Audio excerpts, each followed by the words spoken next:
Sophia Bennett cursed the Chicago blizzard as she tugged her coat tighter, the icy wind slicing through the heavy wool. At 32, she was no stranger to adversity, but this storm tested her resolve. Her pitch to a crucial client had dragged on, leaving her stranded at O'Hare Airport, where canceled flights turned the terminal into a chaos of frustrated travelers. Her New York marketing agency, Horizon Pulse, teetered on the edge of collapse, and this deal was meant to be its lifeline. The client's polite handshake and vague promise to follow up felt like another blow to her fading dreams. She trudged through the snow toward the Crimson Hotel, Chicago's most exclusive address, its glowing facade a beacon in the whiteout. Sophia knew she couldn't afford the cheapest room, but the warmth of the lobby beckoned. Marble floors gleamed, and crystal chandeliers glowed softly over leather armchairs and polished staff. She lingered near a roaring fireplace, pretending to belong, her well-worn designer coat, a relic of better days, her only shield against the scrutiny of wealth. "Can I assist you, miss?" The concierge's voice was smooth but carried a practiced edge, his eyes noting her coat's frayed hem. Sophia's cheeks burned, but she held her head high. "Just waiting out the storm before finding a more affordable place to stay," she admitted, her voice steady despite the embarrassment. The concierge's expression softened, but his reply was blunt. "Every hotel within 20 miles is booked solid due to convention season and this blizzard." Before Sophia could process the grim news, a deep voice behind her sent a shiver down her spine, unrelated to the cold. "Give her the penthouse suite adjoining mine." She turned and time seemed to pause. The man stood tall, exuding quiet power in a charcoal suit tailored to his broad shoulders and lean frame. His hazel eyes locked onto hers with an intensity that made her breath catch, framed by dark brows and a jawline sharp enough to cut glass. She recognized him instantly. Ethan Caldwell, 38, tech billionaire and founder of Apex Innovations, a face plastered across Forbes and Wired. "I don't need charity, Mr. Caldwell," Sophia said, lifting her chin, pride warring with the strange heat his gaze ignited. His lips curved into a smile that transformed his stern features into something disarmingly magnetic. "It's not charity," he replied, his voice low and deliberate. "I've been searching for a reprieve from a night of tedious calls. You seem like a far more interesting company." His direct and unapologetic words stirred something in Sophia she hadn't felt in years, a sense of being truly seen. Against her better judgment, she followed him to a private elevator, the air between them charged with unspoken possibility. "You know my name," he said as the doors closed, his eyes never leaving her face. "But I don't know yours." "Sophia Bennett," she answered, her voice steadier than she felt. "I own Horizon Pulse Marketing in New York." His eyebrows lifted slightly, a flicker of recognition in his gaze. "The agency that pitched to my subsidiary, Vision Tech, today." Her stomach dropped. Of course, his empire included the company she'd failed to impress hours earlier. "Small world," she managed, her voice tight. "Fortunate coincidence," he corrected, his tone carrying a weight that quickened her pulse. The elevator opened to a penthouse suite larger than her Brooklyn apartment, its floor-to-ceiling windows framing the blizzard's chaos, Chicago's lights twinkling like stars in a snow globe. Ethan shrugged off his jacket, loosening his tie with a casual grace that drew her eyes to the strong lines of his neck. "Drink," he offered, gesturing to a bar stocked with bottles that likely cost more than her monthly rent. They talked over glasses of aged whiskey, not about her failed pitch or his empire, but about art, travel, and forgotten dreams. Sophia found herself laughing, the weight of her financial struggles momentarily lifting. Ethan's stories of his childhood, raised by immigrant parents who demanded excellence, revealed a vulnerability beneath his polished exterior. "My father always said I could conquer anything," he confided, his voice softening. "But he never warned me how lonely the top could be." Sophia sipped her drink, the amber liquid warming her from within. She said, "My mother taught me to chase." "How dire is that bank account exactly?" The question should have stung, but his tone held no judgment, only genuine interest. She hesitated, then answered honestly. 3 months from bankruptcy, maybe less. The ideas are there, but the capital isn't." Ethan nodded slowly, his expression unreadable, then deftly changed the topic. They talked late into the night, the space between them on the plush sofa shrinking until their knees brushed, each contact sending sparks through Sophia's veins. Around midnight, she stood reluctantly, the adjoining suite's keycard heavy in her hand. At the door, Ethan leaned against the frame, his hazel eyes studying her with an intensity that made her heart race. He said, "Have breakfast with me tomorrow," his voice low, not quite a command, but close. "The storm won't clear until noon. 9 o'clock, my sweet." "I should get back to New York," she protested weakly, knowing she'd agree. His fingers brushed hers as he handed her the brief touch electric keycard. He said the storm's not done with us yet, his voice carrying a promise that made her skin tingle. Neither am I. Sophia barely slept, her dreams a tangle of hazel eyes and impossible possibilities. At 9 sharp, she knocked on the connecting door, nerves jangling. Ethan opened it instantly, dressed in a black sweater that clung to his muscular frame, the casual attire somehow more disarming than his suit. The breakfast table, set for 2 by the windows, felt intimate, dangerous. The blizzard still raged outside, cocooning them in their own world. At first, they ate in companionable silence, the clink of cutlery and the storm's howl the only sounds. Then Ethan fixed her with that piercing gaze. "I have a proposition, Sophia," he said, his tone careful, deliberate. "Something personal." She nearly choked on her coffee, her pulse spiking. What kind of proposition? He leaned forward, elbows on the table, his eyes never wavering. "I need an heir. My heart condition is manageable, but it complicates my future. I've built an empire with no one to inherit, and relationships don't fit my life." Sophia's mind reeled. "And this involves me? Give me a child," he said, the words landing like a thunderclap, "and I'll save your agency. $10 million, all medical expenses covered, generous support. Co-parenting, but the child lives with me after age 5. Sophia stood abruptly, her chair scraping. "I'm not for sale, Mr. Caldwell." He rose too, closing the distance until his woodsy, expensive cologne clouded her senses. "It's not about buying you," he said, his voice softer but no less intense. "It's a partnership. We both get what we need." Her heart pounded, torn between outrage and the dangerous allure of his offer. "Think about it," he urged, stepping closer, his breath warm against her cheek. "What would you sacrifice to save your dream?" Before she could respond, his hand cupped her face, a gentle yet searing touch. Then, as if unable to resist, he kissed her. A brief burning press of lips that ignited something wild within her. When he pulled back, his eyes were dark with desire. "Consider my offer," he whispered. "I'll be in New York next week. I expect your answer." As Sophia retreated to her suite, the ghost of his kiss lingered, a promise and a peril. The storm outside was nothing compared to the one he'd unleashed within her, a tempest of ambition, desire, and a dangerous hope that threatened to reshape her future. Sophia Bennett sat in her cramped Brooklyn apartment, the contract from Ethan Caldwell spread across her kitchen table like a forbidden map. 7 days had passed since their snowbound encounter in Chicago, and his proposition, a child for $10 million to save her agency, haunted her every thought. The memory of his kiss, brief but searing, lingered on her lips, igniting a dangerous mix of outrage and longing. She'd returned to New York determined to dismiss his offer, yet here she was, rereading the terms, her fingers tracing the bold print as if it could reveal his true intentions. Horizon Pulse Marketing, her life's work, was crumbling. The Chicago pitch had failed, and this morning, another client had emailed to cancel their contract, citing budget constraints. Sophia's assistant, Mia, 25, had placed the latest stack of unpaid invoices on her desk, her expression a mix of sympathy and resignation. "We're down to 3 weeks, maybe 4, before we have to close," Sophia thought, her gaze drifting to the spreadsheet on her laptop, the numbers a grim countdown to failure.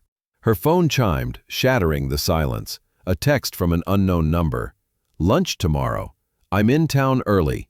Le Bernardin, 12:30. The car will collect you at noon. Ethan." Her heart stuttered. She should delete the message, block his number, and forget the man whose hazel eyes seemed to see straight through her defenses. Instead, her fingers hovered, then typed, "Agreed." Her thumb hesitated over the send button, a war between pride and desperation.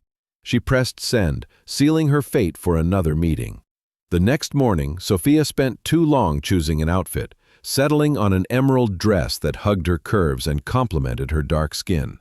A choice she told herself was armor, not allure. The Bentley arrived at noon, its sleek interior contrasting with her fourth-floor walk-up. At Le Bernardin, the maitre d' led her to a private dining room where Ethan waited, his navy suit accentuating his lean frame and those piercing eyes. His gaze traveled slowly over her, a silent caress that tingled her skin. "You look stunning," he said simply, pulling out her chair. "This isn't a date," Sophia reminded him, ignoring the flutter in her stomach as their fingers brushed. His smile held a wicked edge. Of course not, just business. Yet the meal felt anything but transactional. Ethan ordered for them, selecting dishes she would have chosen herself, his attentiveness disarming. Their conversation flowed effortlessly. Art, philosophy, the novels they'd read as children, avoiding the elephant in the room until dessert. "Have you considered my offer?" Ethan asked, his voice low, intimate, as he leaned forward. Sophia sipped her wine to steady herself. "It's inappropriate. Yet here you are," he noted, his tone teasing but his eyes sharp. "To refuse in person?" Her defiance faltered under his gaze. "How close is your agency to failing, Sophia?" The truth this time. She swallowed hard. "Weeks. I lost another client yesterday." He nodded, unsurprised. "I made inquiries. Your work is brilliant but underfunded, a common pitfall for creative agencies." "You investigated me?" She should have been furious, but a flicker of warmth sparked at his interest. "He said I research all potential partnerships." The word partnership carrying a weight that quickened her pulse. An hour later, they stood in Ethan's Manhattan penthouse, its floor-to-ceiling windows framing the glittering skyline. He slid a document across a glass coffee table, a formal contract outlining his offer. $10 million for Horizon Pulse, medical expenses covered, co-parenting rights, and primary custody transitioning to him at age 5. Sophia's business mind engaged, scanning the terms. The deal was generous, almost too perfect, promising her agency's survival and her child's security. "Why me?" she asked suddenly, meeting his intense gaze. "You could choose anyone, someone from your world, without my complications." Ethan moved to sit beside her, his thigh brushing hers, sending a jolt through her body. "I need someone brilliant, driven, healthy," he said, his voice low. "Someone who understands ambition but values integrity. Someone beautiful enough to occupy my thoughts when I should be focused on billion-dollar deals." His honesty stole her breath. His hand covered hers on the contract, warm and steady, sending ripples of awareness through her. "Take it home," he said. "Review it with your lawyer. But," he continued, his voice dropping to a husky whisper, "I'd like to explore our chemistry, for thoroughness." Her heart pounded. "I thought artificial insemination made that irrelevant."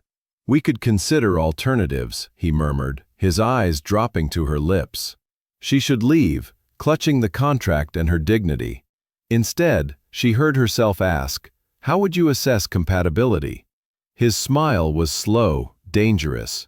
"I'd start here," he whispered, pressing his lips to the sensitive spot below her ear. The contact sent shockwaves through her, melting her resistance as his mouth trailed down her throat, each kiss a spark igniting her senses. When his lips found hers, the kiss was gentle at first, an exploration that deepened as she responded, her hands clutching his suit jacket. His tongue teased her lips until she opened for him, a soft gasp escaping. The contract fell to the floor, forgotten, as his arms pulled her closer, the heat between them blazing. When they parted, both breathless, Ethan's eyes were dark with desire. "Thoroughly established," he said, his voice rough. Sophia stood, smoothing her dress with trembling hands. She said, "I'll give you my decision next week," while retrieving the contract. Ethan adjusted his tie, his composure ruffled. "I'll wait for your call, At the door, he lifted her hand, pressing a kiss to her palm. An intimate gesture that felt more revealing than their kiss. "Consider carefully, Sophia," he murmured. "Some opportunities come once in a lifetime." In her apartment, the contract felt heavier than its pages, laden with possibilities that thrilled and terrified her. Her best friend Ava, 29, stared in disbelief across their favorite Brooklyn cafe. She said, "You're not seriously considering this," twisting her coffee cup. "He's asking you to have his baby. It's not a merger." But it was, wasn't it? Her womb for his wealth, a transaction to save her dream. Yet the memory of Ethan's touch and vulnerability complicated her resolve. Sophia said 9 employees would lose their jobs if I closed. And our work matters, redefining how minority-owned businesses market themselves. Ava gripped her hand. And the baby? What happens when you feel something for it? When you share custody with a man who sees children as assets? Sophia had no answer, only Ethan's words echoing. "I need someone brilliant, driven, healthy. Not a faceless surrogate, but her." That night, alone, she signed the contract, her hand trembling. This wasn't just about her agency. Ethan Caldwell had gotten under her skin, into her blood. 3 days later, in a Manhattan fertility clinic, she sat across from him, listening to the doctor outline tests for genetic compatibility. Ethan's fingers tapped his thigh, a rare sign of tension. When the doctor left, silence fell. "Are you having second thoughts?" he asked. "No," Sophia said truthfully, "but it's real now." Ethan leaned forward, his gaze softening. "I've reserved my Hamptons estate this weekend before we proceed, to know each other beyond contracts." "A weekend," she said, raising an eyebrow. "That sounds domestic for a business deal." His half-smile sent her pulse racing. "We're creating a child, Sophia. Some familiarity seems appropriate." Against her better judgment, she agreed, drawn by the promise of his presence, the pull of something more profound than their agreement. As she left the clinic, the contract in her purse felt like a tether to a future she couldn't yet grasp, one where ambition and desire intertwined, threatening to unravel everything she thought she knew about herself. Sophia Bennett stepped out of the Bentley onto the gravel drive of Ethan Caldwell's Hamptons estate, her breath catching at the sight. The sprawling oceanfront property, framed by dunes and whispering pines, was less ostentatious than she'd expected. A warm blend of weathered wood and glass that invited rather than intimidated. The contract, now signed and binding, weighed heavily in her mind, but so did the memory of Ethan's kiss in Chicago, a spark that refused to fade. This weekend, he'd said, was about familiarity, yet the air between them crackled with something far less innocent. Ethan greeted her at the door, his casual linen shirt and jeans contrasting with his usual tailored suits. The relaxed attire highlighted his lean, muscular frame, and his hazel eyes held a warmth that disarmed her. "Not what you expected?" he asked, catching her appraising glance as he led her inside. "I thought billionaires favored sterile showpieces," she admitted, taking in the cozy furnishings and bookshelves brimming with worn novels. His laugh was genuine, low. "I spend enough time in corporate glass towers. My homes are for living." The guest suite, larger than her Brooklyn apartment, overlooked the Atlantic, its waves a restless mirror to her nerves. Sophia unpacked, her fingers brushing the silk dress she'd brought for dinner, a choice she refused to admit was for him. Downstairs, Ethan cooked, a surprise that humanized the billionaire. "My mother insisted we learn," he said, stirring a fragrant sauce. She believed no woman would tolerate a useless husband. Sophia raised an eyebrow, pouring wine. "And did you have many serious relationships?" His hand stilled briefly, a shadow crossing his face. "One engagement, years ago. She found my schedule incompatible with her ambitions." The vulnerability in his admission stirred something in Sophia. "My last boyfriend couldn't handle my agency taking priority over our future," she offered. Ethan's eyes met hers, reflecting the firelight from the outdoor hearth. "Their loss," he said softly.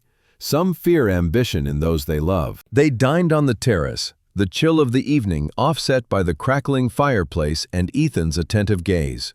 Conversation flowed, childhood memories, favorite books, the dreams they'd buried under ambition. Sophia's choice was Their Eyes Were Watching God, Ethan's 100 Years of Solitude, read to him in Spanish by his father. "My parents died a decade ago," he said, his voice steady but eyes dark with grief. "Car accident. My sister's in Madrid now. We rarely see each other." "I'm sorry," Sophia said, her hand inching toward his. "My father left when I was young. It's always been my mother and me." Ethan's fingers closed over hers, warm and steady. She raised a remarkable woman. The simple compliment, delivered without pretense, warmed her more than the wine. As the night deepened, they moved to the living room, a fire casting shadows across the plush sofa. Glasses of cognac replaced wine, the liquor's heat mirroring the growing tension between them. When had they gravitated closer? Sophia hadn't noticed until her knee brushed his thigh, sending a jolt through her. "Why did you bring me here?" she asked, her voice hushed in the intimate space. Ethan's hand found hers, his thumb tracing circles on her palm. "I told myself it was practical. Parents should know each other." He paused, his gaze vulnerable. "But the truth is, I haven't stopped thinking about kissing you since Chicago." Her breath caught. She should remind him of their agreement: clinical, professional, artificial insemination. Instead, she whispered, "I haven't stopped thinking about it either." The confession hung in the air, a heartbeat stretching into eternity before Ethan closed the distance. This kiss was different, slower, savoring rather than a claim. His hands cradled her face with exquisite gentleness, his lips coaxing a response she was eager to give. Her fingers tangled in his hair, drawing him closer as the kiss deepened, his tongue sliding against hers in a rhythm that sent heat pooling low in her abdomen. When he pulled back, both breathless, Ethan rested his forehead against hers, eyes closed. "We should stop," he murmured, though his hands remained on her face. "The contract specifies." Forgetting the contract, Sophia interrupted, boldness surprising her. She met his gaze. "Do you want me, Ethan? Not just as the mother of your child, but as a woman." His eyes blazed with hunger. "From the moment I saw you in that hotel lobby, I've wanted you in ways that have nothing to do with contracts or heirs." His voice, rough with desire, sent shivers down her spine. She stood, extending her hand, a silent invitation. Ethan hesitated, searching her face. "Are you certain? This changes things." "Everything changed in Chicago," she admitted. "I'm tired of pretending otherwise." His hand engulfed hers as he rose, pulling her against him. This time, his kiss held no restraint, only hunger long denied. His arms wrapped around her, lifting her effortlessly as her legs encircled his waist.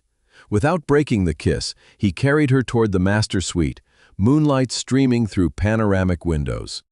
In his bedroom, Ethan lay her gently on the bed, his expression a mix of desire and tenderness. "We're supposed to create a child through science," he said softly, unbuttoning his shirt. "Cold, clinical, efficient."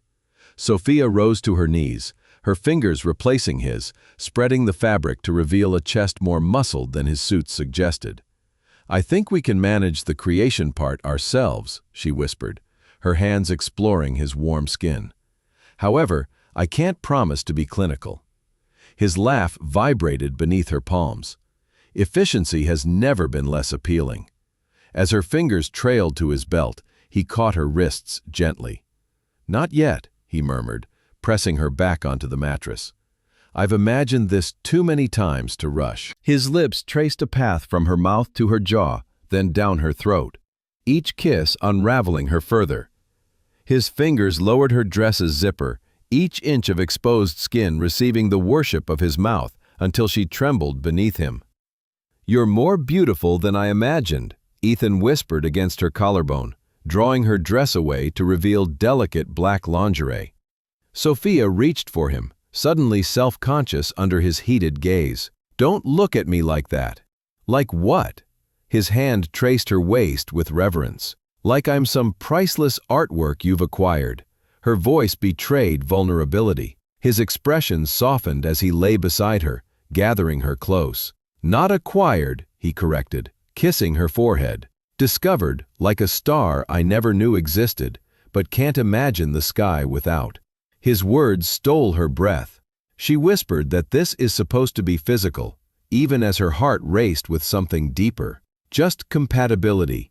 His smile held sadness and understanding. We both know it's more than that. Before she could process his words, his mouth claimed hers again, thought becoming impossible.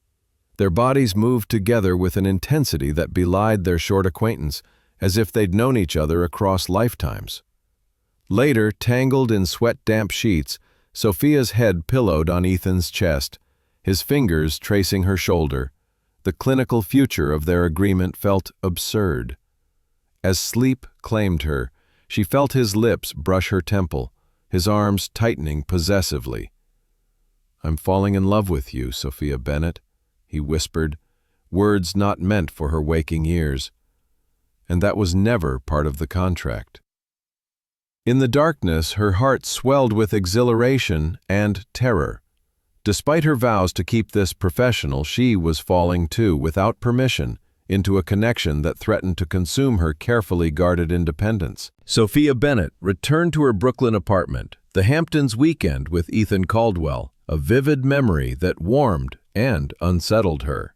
The contract, now a distant framework, seemed irrelevant against the intensity of their connection, yet its existence gnawed at her. His whispered confession of love, caught on the edge of sleep, echoed in her mind, stirring a mix of hope and fear. She loved him too, but the speed of their entanglement, fueled by a business deal, cast shadows over her certainty. Was this love, or a dangerous illusion born of circumstance? At Horizon Pulse, the office buzzed with cautious optimism. Ethan's promised investment had arrived, a lifeline that allowed Sophia to hire back 2 laid-off staff members and secure a new client. Yet the victory felt hollow. Her assistant, Mia, slid another overdue invoice onto her desk, her expression wary. "We're stabilizing, but one wrong move," Mia trailed off, her loyalty to Sophia unspoken but clear. Sophia nodded, her gaze drifting to the contract tucked in her drawer, a reminder of the cost of this salvation. Her phone buzzed with a text from Ethan. "Dinner tonight? My place, 7 o'clock." Simple words, yet they carried the weight of their evolving bond.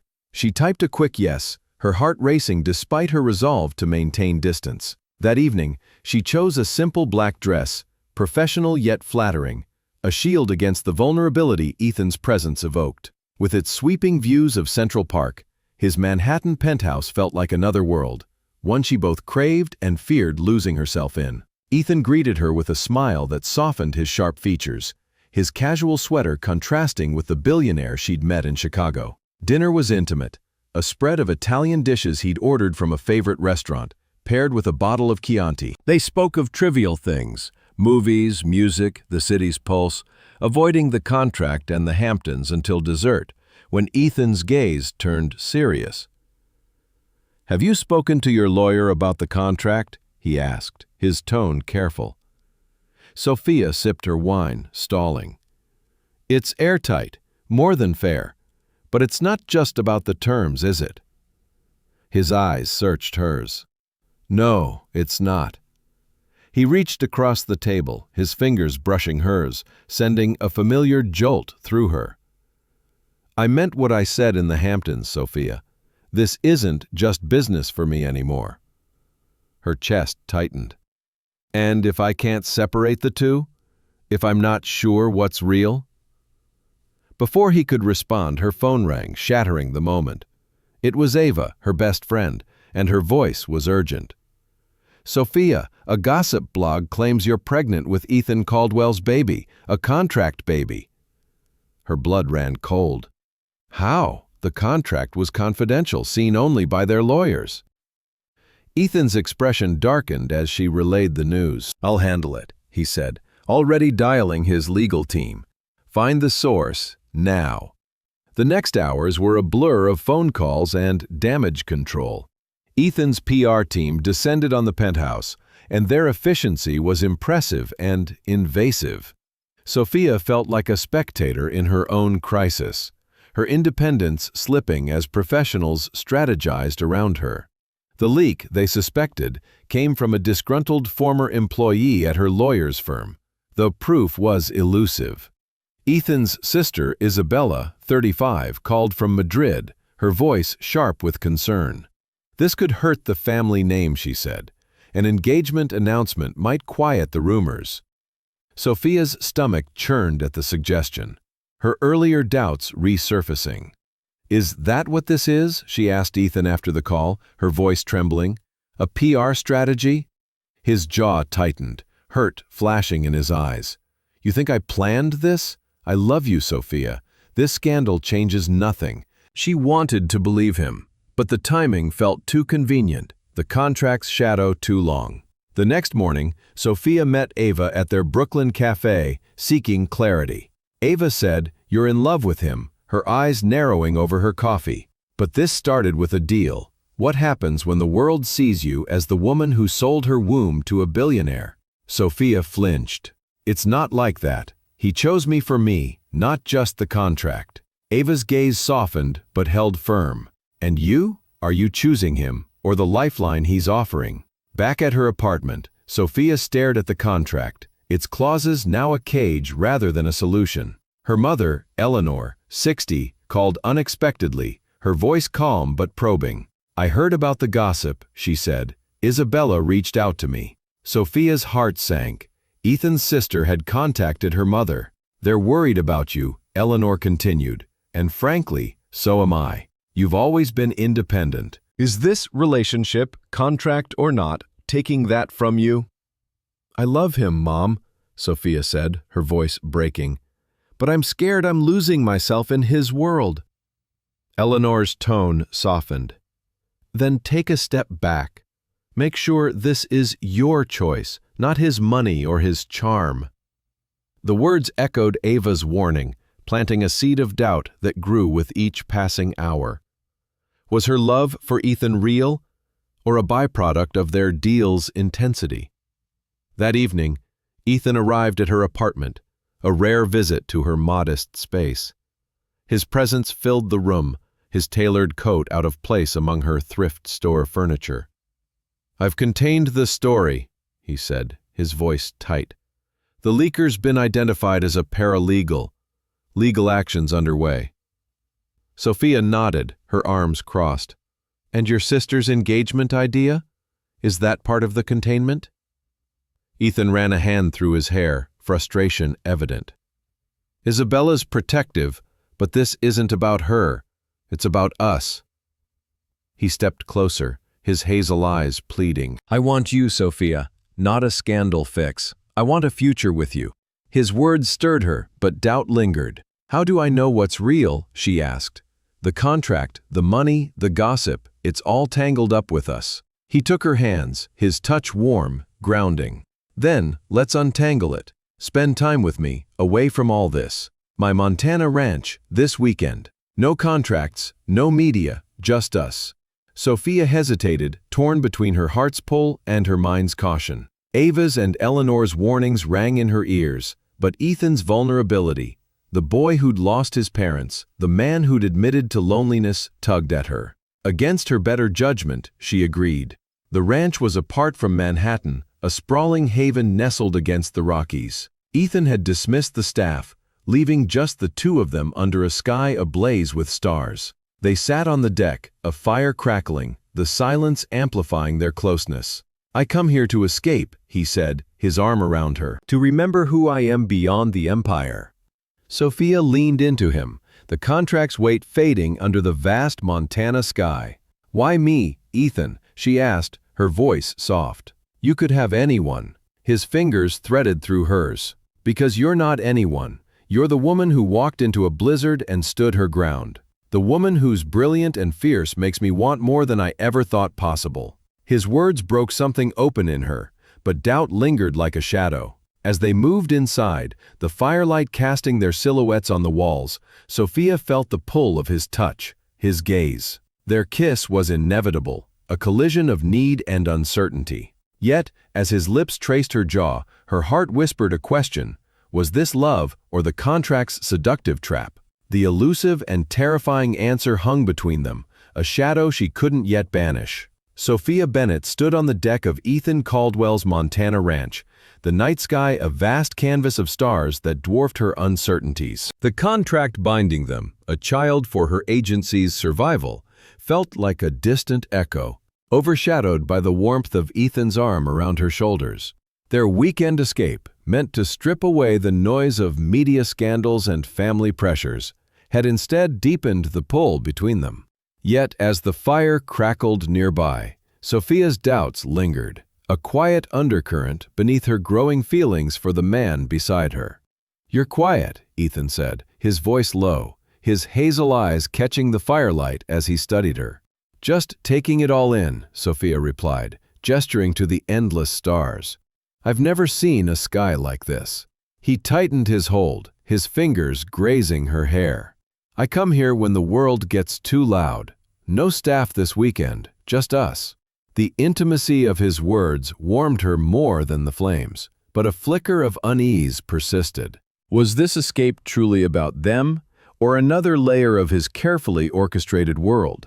The ranch's rustic charm enveloped them inside, wooden beams, soft leather furniture, and a fireplace casting golden light across the living room. Ethan poured each a glass of red wine, his movements deliberate, as if sensing her need for space to process. They settled on opposite ends of a plush sofa, but the distance felt artificial, their connection pulling them closer with every shared glance. "Favorite memory from childhood?" he asked, his tone light but his eyes intent. Sophia smiled, swirling her wine. "Summer evenings with my mom, reading on our tiny balcony. She'd make up stories when the books ran out." Ethan's gaze softened. "My father used to take me camping here," he said. "Just us and the stars. He taught me to navigate by them, saying it was a skill for when life got lost." His voice carried a wistful edge, a glimpse of the boy beneath the billionaire. The conversation deepened, moving from childhood to ambitions, failures, and fears rarely voiced.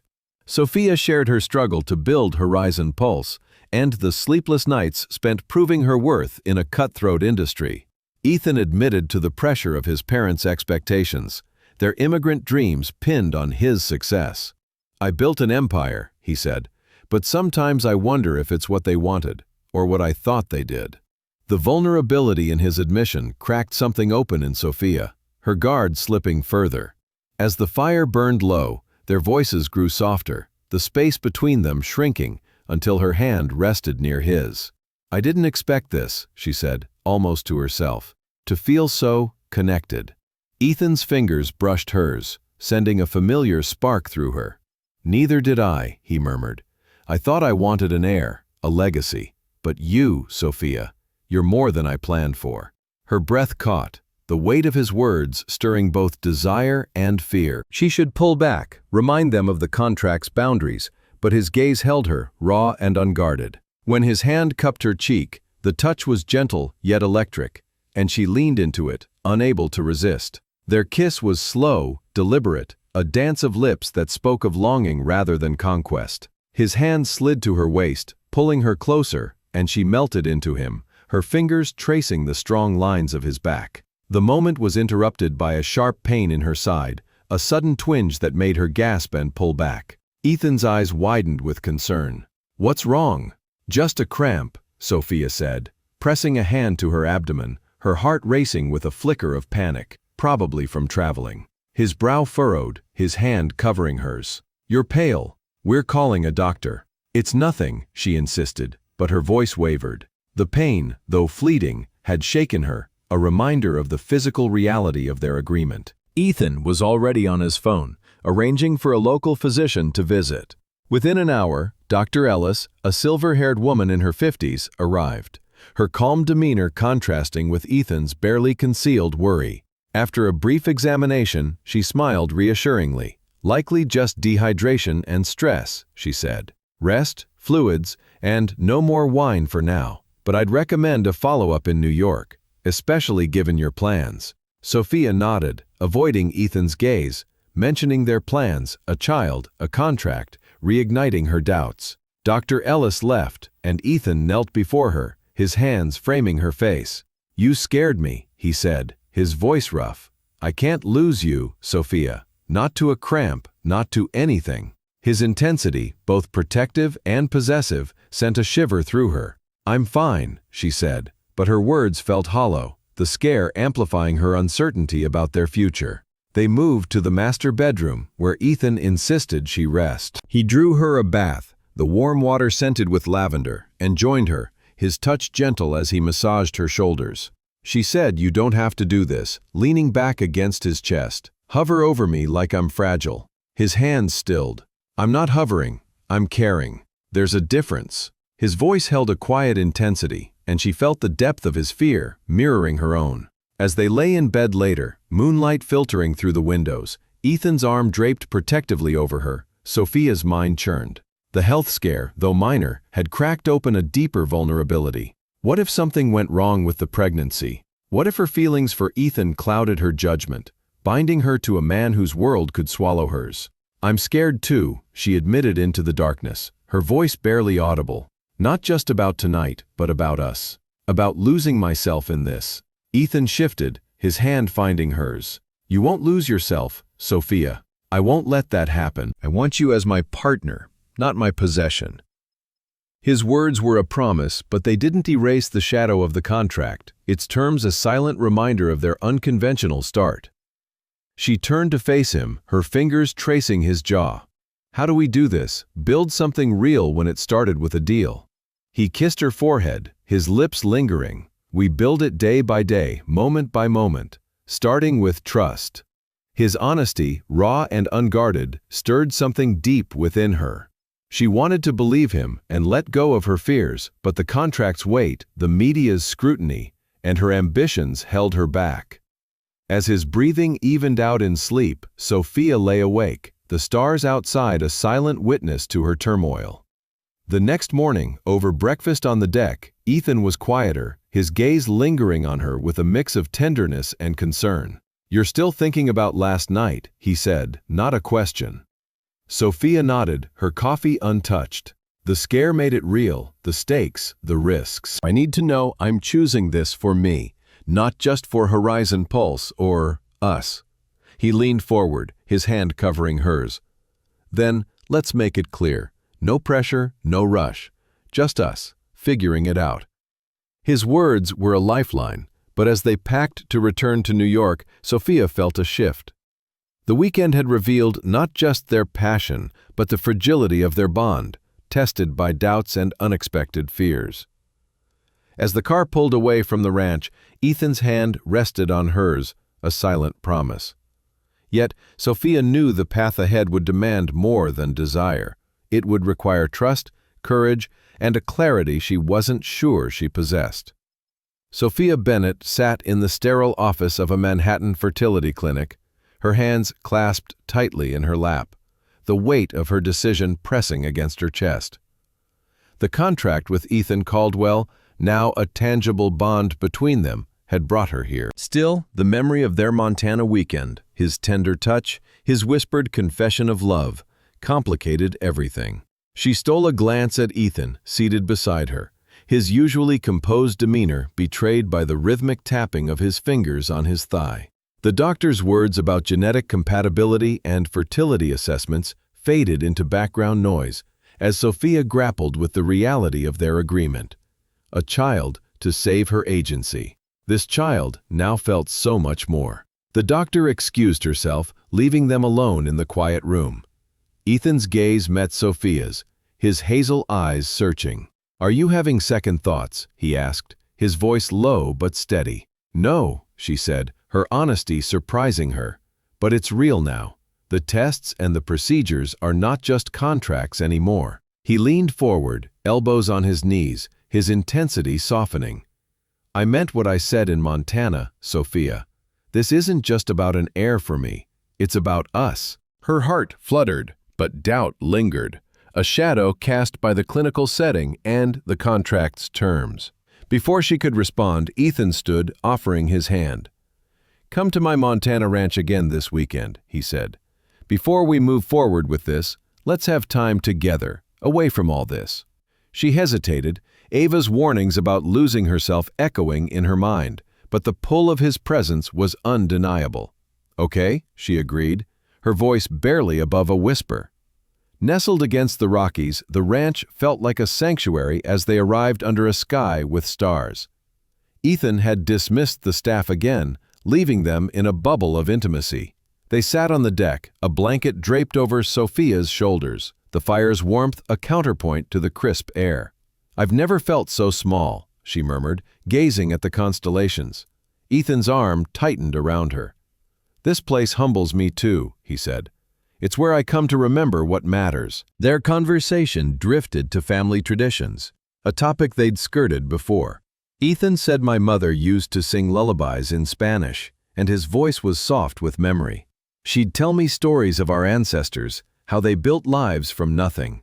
Sophia smiled, her hand resting on his. "My mom taught me to dance to jazz records in our tiny living room. Said it was how we'd keep our spirits free." His laugh was warm, unguarded. "I'd like to see that dance someday." The ease between them felt fragile, as if the contract's shadow could shatter it. Sophia's stomach churned, a queasiness she'd attributed to stress now persistent. "I've been feeling off," she admitted, her voice hesitant. Ethan's brow furrowed, his hand moving to her cheek. "Since when?" "A few days," she said. "Probably just nerves." His eyes darkened with concern. "We're not taking chances." He was already calling Dr. Ellis, the physician from their last visit, insisting on a house call. Dr. Ellis arrived within hours, her calm professionalism a balm to Sophia's nerves. After a quick examination and a pregnancy test, she smiled. "Congratulations, Miss Bennett, you're pregnant." Sophia's world tilted, her breath catching. Ethan froze beside her, his hand gripping hers. "Pregnant?" he whispered, his voice thick with emotion. Dr. Ellis nodded. "Likely conceived naturally given the timing. I'll arrange an ultrasound in New York to confirm, but you're about 6 weeks along." Ethan crossed the room in 2 strides, lifting Sophia into an embrace that stole her breath. "A baby," he murmured, his hand resting reverently on her stomach. "Our baby." His eyes shone with unshed tears, his joy so raw it pierced Sophia's heart. She covered his hand with hers, overwhelmed. This was the plan, she reminded herself, a child for her agency's survival. But Ethan's reaction, his unguarded happiness, made it feel like something sacred. They returned to New York, the reality of the pregnancy settling over them like a new dawn. At the obstetrician's office, Ethan held Sophia's hand, his thumb tracing soothing circles as the ultrasound technician applied cold gel to her abdomen. The screen flickered to life, revealing 2 tiny shapes. Sophia's breath caught. "Twins," the technician said, her smile widening. "Congratulations, you're having twins."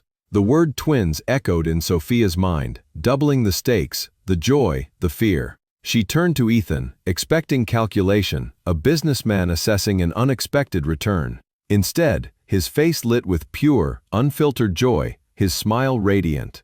"Twins," he whispered, bringing her hand to his lips. "Sophia, we're having twins." The technician handed them printouts and left, giving them a moment alone.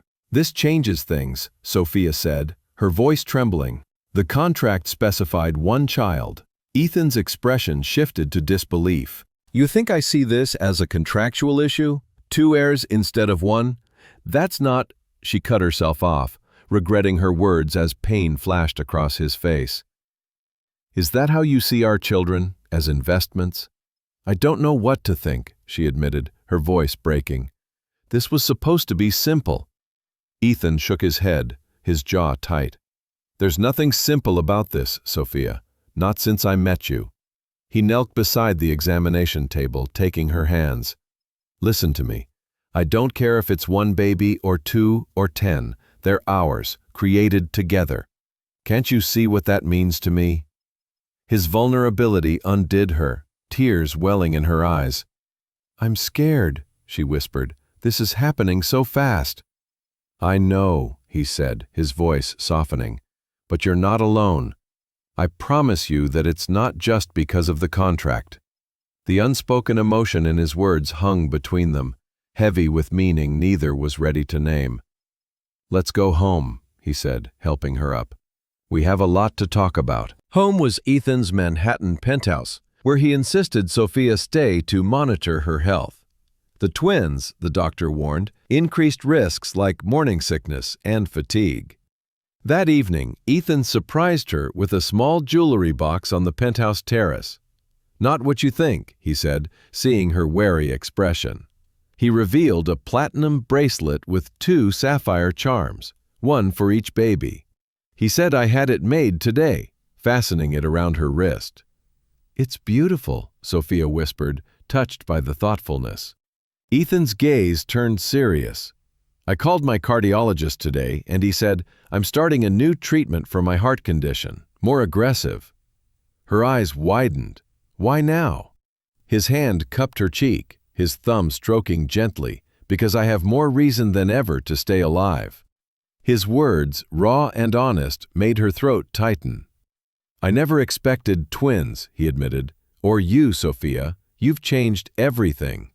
"How?" she asked, her voice barely audible over the city's hum. Instead of answering, he drew her into a kiss, slow and tender, conveying what words couldn't.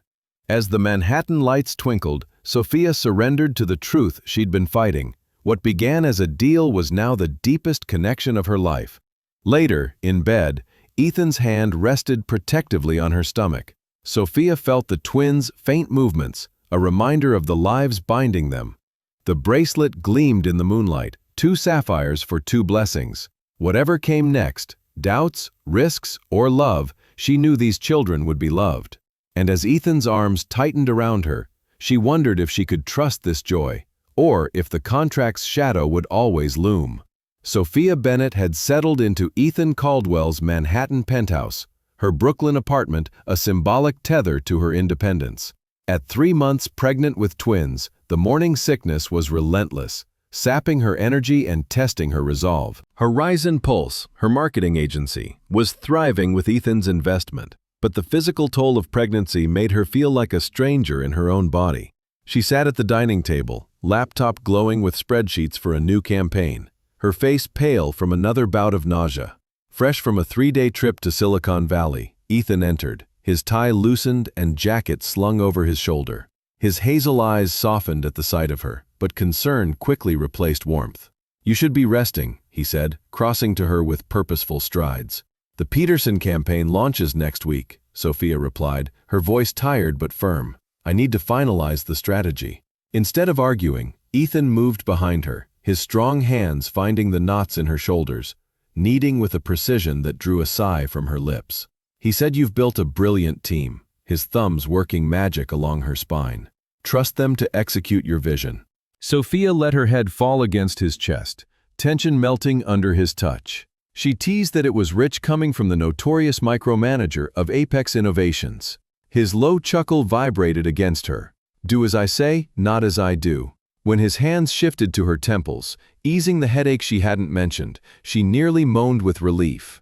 These small acts of care, Ethan's attentiveness, his quiet presence, were at odds with the ruthless billionaire the media portrayed. "I missed you," Sophia admitted, the words slipping out before she could stop them. His hand stilled for a heartbeat before he bent to kiss the top of her head. "I missed you, too. All 3 of you," he corrected, his hand resting gently on her stomach, where the faintest curve hinted at the twins. "All 3 of us," she echoed, smiling despite her exhaustion. "How are my children today?" Ethan asked, kneeling before her chair, his palm pressing lightly against her belly. "Active, especially at night," she said, warmth spreading at his tenderness. "Come to bed," he urged, standing and offering his hand. "The spreadsheets can wait." Too tired to protest, Sophia followed him to the master suite, its panoramic city views a backdrop to their evolving routine. Ethan drew her a lavender-scented bath, a ritual that soothed her nausea, and joined her in the massive tub, his hands tracing her changing body with reverent care. As she leaned against his chest, water lapping around them, Sophia felt the weight of unspoken questions. She began watching his reflection in the window during the doctor's appointment yesterday. "There's something I didn't tell you," his body tensed. "Are the babies okay?" "They're fine," she assured him quickly, "but my blood pressure's elevated.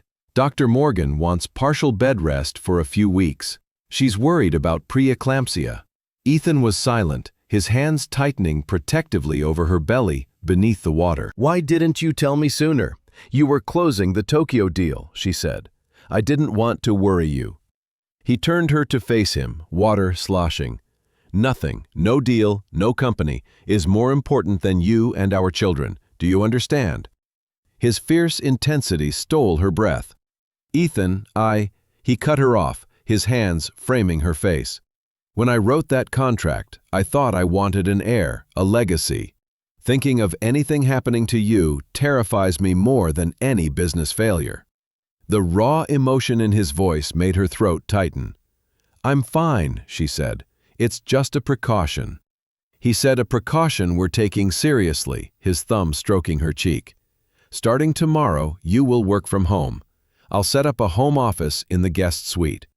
Sophia started to protest, but the fear in his eyes stopped her. This wasn't control, it was love born of vulnerability. "Okay," she said softly, "but I need to visit the office once a week. I can't run Horizon Pulse entirely remotely." "Twice a month," he countered, "and I'll come with you. Use my driver, not the subway." A smile tugged at her lips. Still negotiating, even in the bathtub. "Always," he said, his kiss deepening into something heated, his hands sliding down her back, igniting her skin despite her fatigue. The changes in her body, fuller curves, the slight swell of her belly, only intensified Ethan's desire, his touch worshipful as he carried her from the bath to the bed, water droplets trailing across the silk sheets. "You're beautiful," he murmured against her throat, his lips tracing her collarbone. "Every change is because you're carrying our children. How could that be anything but beautiful?"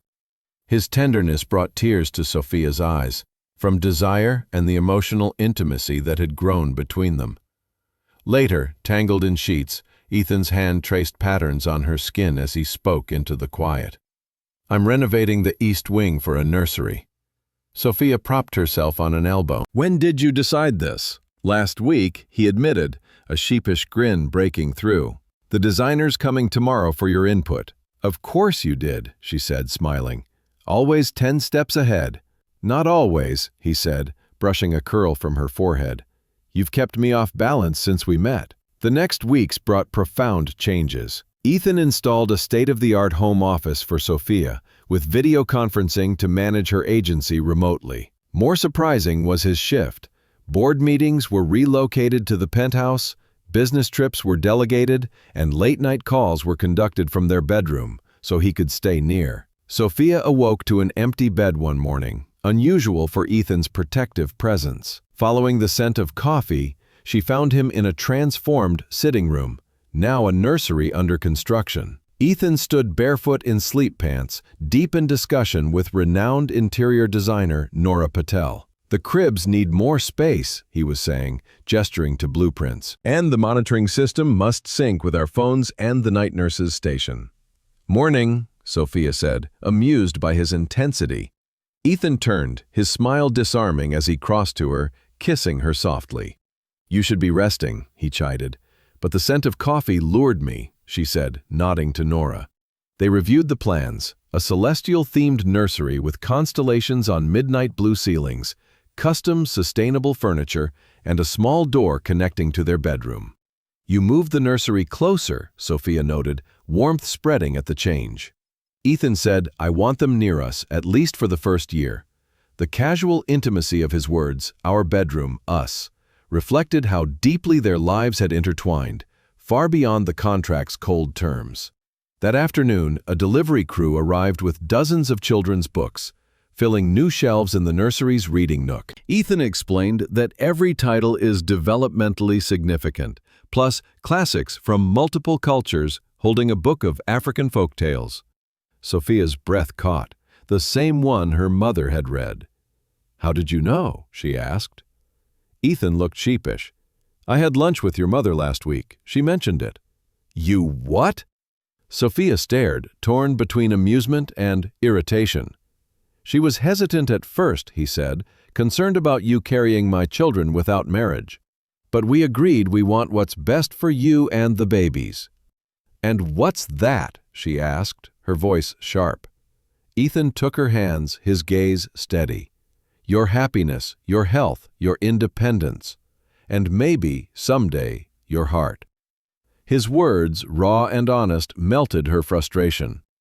As night fell, lying in bed with Ethan's hand on her growing belly, Sophia felt a twin kick against his palm. His wonder, pure and unguarded, broke something open in her. I think I'm falling in love with you, she whispered, afraid to see his reaction. Ethan gathered her closer, his kiss answering without words. I fell months ago, he murmured. I've been waiting for you to catch up. Sophia Bennett waddled into the living room of Ethan Caldwell's Manhattan penthouse, her 5-month pregnancy with twins making Grace a distant memory. The weight of their evolving relationship, now a blend of passion and unspoken commitment, pressed against her as heavily as the babies in her womb.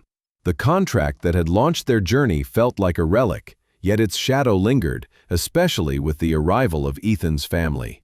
His sister Isabella, 35, was due any moment, her first visit in 2 years, bringing her husband Diego, 40, and their children Lucia, 9, and Mateo, 7. Sophia's nerves jangled. She and Ethan hadn't discussed how to explain their unconventional arrangement to his traditional Spanish family. Ethan glanced up from his phone, a rare flicker of panic crossing his face. They're early, he said, crossing to her in long strides. Isabella texted, they're 20 minutes out. Are you sure you're up for this? We can cancel. Sophia laughed, smoothing his tie. Cancel your sister's visit? I don't think so. She kissed him lightly, savoring how his body responded, though her heart raced with apprehension. They need to know eventually. Might as well be now. In the 2 months since their confessions of love, their bond had deepened. A private cocoon of shared glances and tender touches. Yet, the contract's terms, co-parenting, custody shifting to Ethan at age 5, loomed unaddressed. Ethan's nightly ritual of kissing her growing belly, whispering to the twins in Spanish, and calling her their mama, who will someday be my wife, blurred the lines further. Isabella can be intense, he warned, his hands resting on her stomach where the twins kicked. My parents raised us with traditional values. You mean she might disapprove of her brother impregnating a woman out of wedlock? Sophia teased, then sobered at his expression. It'll be fine, Ethan. His eyes searched hers. I don't want them to make you uncomfortable. You and the babies are my priority. His fierce protectiveness warmed her, but the elevator's chime cut their moment short. That was not 20 minutes, Sophia muttered, self-conscious in her maternity dress, the twins' presence unmistakable. Ethan squeezed her hand. Remember, I love you. The words, still new, gave her courage as the doors opened. Isabella Navarro Vega burst like a whirlwind, her dark eyes, like Ethan's, taking in the penthouse before landing on Sophia's belly with unconcealed shock. Hermano, she cried, throwing herself into Ethan's arms. It's been too long. Her husband, Diego, followed, a distinguished man with a warm smile, trailed by 2 children with the Navarro family's striking features. Ethan stepped back, reaching for Sophia. Isabella, Diego, Lucia, Mateo, this is Sophia Bennett, my partner. Sophia extended a hand. It's wonderful to meet you. Ethan talks about you constantly. Isabella took her hand after a brief hesitation, her expression complex. Partner, she repeated, the word heavy with implication. Her gaze flicked to Sophia's belly, and clearly more than that. Diego kissed Sophia's cheeks with European formality. Forgive my wife's directness. Seeing her brother domesticated has stolen her manners. The gentle rebuke eased the tension as Isabella flushed. It's just, Ethan never mentioned, she said, gesturing vaguely at Sophia's stomach. It's a recent development, Sophia offered, smiling. We're expecting twins in 4 months. Isabella's eyes widened. Twins? Dios mío, twins run in our family. Our grandmother was a twin. The family settled in the living room, where Ethan had arranged refreshments. Lucia and Mateo gravitated to Sophia, fascinated by her pregnancy. Will you be married before the babies come? Lucia asked, her small hand on Sophia's belly, delighted by a kick.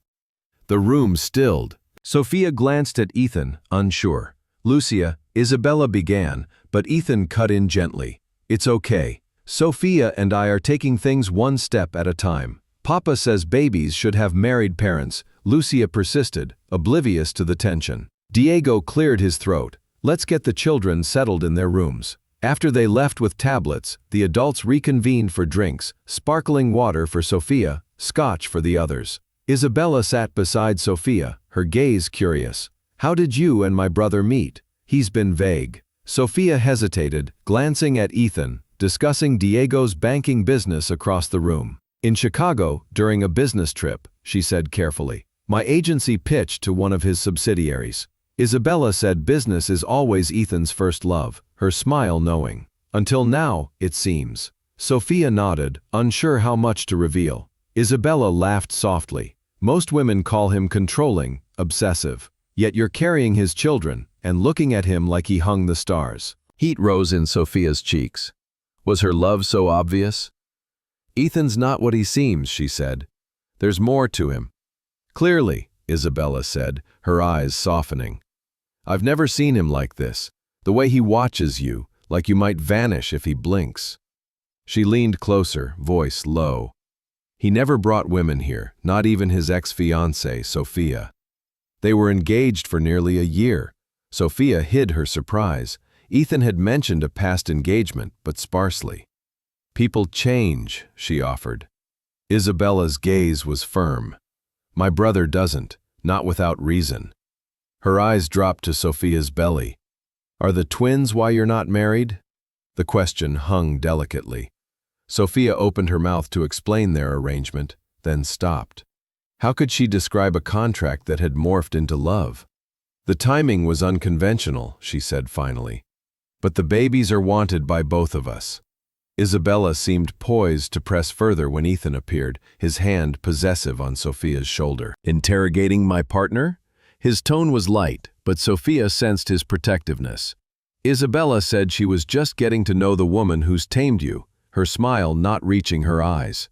However, I'm waiting for an engagement ring. Mama would be scandalized. Ethan's jaw tightened. I don't recall you and Diego being traditional either. Diego laughed. She has you there. Lucia was on the way when Isabella finally agreed to marry me. The tension eased as they moved to dinner, but Sophia noticed Isabella's watchful gaze, noting Ethan's attentive gestures. Refilling her water, adjusting her cushion, his hand resting on her belly. Later, Ethan pulled Sophia close in bed, his lips brushing her hair. I'm sorry about Isabella. She means well, but subtlety isn't her strength. Sophia traced patterns on his chest. She loves you. She's just making sure I'm not some gold digger. His laugh rumbled. If she knew how this started. Let's not share the contract details, Sophia said dryly. It won't help her impression of me. Ethan's arms tightened. I don't care what they think. I care about you, about us. His voice softened. I never expected this, Sophia. The way I feel about you terrifies me sometimes. Her heart ached at his vulnerability. Completely terrified? She teased. His eyes held hers. I built my empire needing no one. Now I can't imagine life without you. Before she could respond, her phone chimed. It's my mother, Sophia said, surprised. She wants breakfast tomorrow. She never comes to Manhattan. Ethan propped himself up. Do you think Isabella contacted her? How would she even have her number? Sophia frowned, then realized. That lunch you had with my mom, you exchanged numbers, didn't you? He looked sheepish. I may have suggested they connect. Sophia sat up, irritation flaring. Ethan, you can't orchestrate my relationships like business deals. His expression softened. You're right. I overstepped. I've lived without my family for so long. Now, I want to build something lasting with you, these babies. His words melted her anger, revealing the orphaned boy beneath the billionaire. Fine, she relented, but no more arranging my social calendar. His mischievous smile returned. Does that include the baby moon I planned? A private island, before travel restrictions. Sophia's protest dissolved as his lips found her neck, igniting her skin. As their passion flared, she wondered how this man, once a stranger with an outrageous proposition, had become her heart's anchor, even as his family's intrusions threatened to stir the shadows of their unconventional start. Sophia Bennett stood in the rooftop garden of Ethan Caldwell's Manhattan penthouse, the city's skyline glittering below like a sea of stars. At 7 months pregnant with twins, her body felt both powerful and fragile, the weight of their shared future pressing as heavily as the babies within her. Ethan's love, declared openly since their Montana nights, had woven them closer. Yet the contract's shadow and recent family intrusions had sown doubts. Tonight, under the twinkling lights of a rose-draped gazebo, Ethan's gaze held an intensity that quickened her pulse, hinting at something momentous. The media storm over their contract baby scandal had subsided, thanks to Ethan's legal team tracing the leak to a junior paralegal and quashing it with threats and settlements. Yet, Sophia felt the sting of curious glances in Manhattan's elite circles, her independence questioned by whispers of her deal with a billionaire. Ethan's protective instincts had intensified, his hands mapping her changing body each night with reverent devotion. But she sensed his restraint, a careful distance since Isabella's probing about marriage. "You've been quiet," Ethan said, guiding her to a cushioned bench in the gazebo, its fairy lights casting a magical glow. "Just processing," Sophia replied, her hand resting on her belly where the twins kicked. The doctor's warning about her elevated blood pressure echoed, a reminder to minimize stress, an impossible task with her agency's demands and their complex relationship. Ethan knelt before her, his hazel eyes searching. "These past months have changed my life, Sophia. What began as a business deal has become my greatest gift." Her heart fluttered, but nervous anticipation stirred. He reached into his pocket, producing a velvet box, and her breath caught. He said, "I promised I wouldn't propose for appearances or pressure," his voice uncharacteristically hesitant. "I'm asking because I love you, because I want a life with you beyond contracts, because our children deserve parents who choose each other." He opened the box, revealing an emerald-cut diamond flanked by sapphires, matching the twin bracelet he'd given her. "Will you marry me, Sophia? Not for the babies or the scandal, but because we belong together." Tears pricked her eyes as she stared at the ring, its beauty symbolizing his commitment. She loved him fiercely, yet something held her back. "Ethan," she whispered, "I love you so much." His eyes flickered with apprehension. But everything's happened so fast, the contract, the twins, moving in. "I wonder if we're built on circumstances, not choice. Do you doubt my love?" he asked quietly. "No," she said without hesitation. "But would we have chosen each other without the contract? Without the twins?" He considered her words. "I believe we would have, maybe not as quickly, but inevitably. Some connections are fated, Sophia." "Then why rush?" she asked, touching his face. "Why not wait until after the babies? Until we're sure it's us, not obligation." Disappointment flashed across his face before he masked it. "You're saying no." "Not yet," she corrected, tears welling as she saw his pain. "I want to marry you someday, Ethan, with my whole heart. But I need to know I'm choosing freely, not because of pregnancy or expectations." He closed the box slowly, his fingers trembling slightly. "Your strength and conviction are why I love you, even when they break my heart." His quiet honesty pierced her, the inches between them on the bench feeling like miles. That night, Ethan slept on his side of the bed, his usual embrace absent, a silent fracture in their bond. Yet, in the deep night, his hand found her belly, his connection to their twins unbroken. The subtle tension lingered over the next few days, and politeness and carefulness replaced their easy intimacy. Ethan remained attentive, ensuring her comfort and attending doctor's visits, but the warmth had cooled, and Sophia felt the loss acutely. A week later, Sophia caught Ethan on the phone in the penthouse kitchen, speaking rapid Spanish. He ended the call abruptly, offering a smile that didn't reach his eyes. "Good morning. How are you feeling?" "Tired," she said, accepting the decaf tea he poured. The twins were dancing at 3 a.m. "Was that Isabella?" "Yes," he said, his tone casual. "She's sending our grandmother's wedding ring from Madrid for restoration. A family heirloom." Sophia's heart sank. "You were going to give me your grandmother's ring?" "Yes," he said, his voice even. "I had it sized for you. The ring the other night was temporary. I thought you'd want to choose your design." The realization, That he'd planned such a personal gesture made her rejection sting anew. "I'm sorry," she said softly. "I didn't mean to hurt you." "You were honest," he replied, though his eyes betrayed the lie. "I respect that." He glanced at his watch.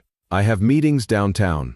Will you be okay? Mrs. Chen's here if you need anything." Sophia nodded, watching him gather his things with efficient movements. At the elevator, she called, "Ethan, I do love you." His smile held sadness. "I know. It's just not enough yet."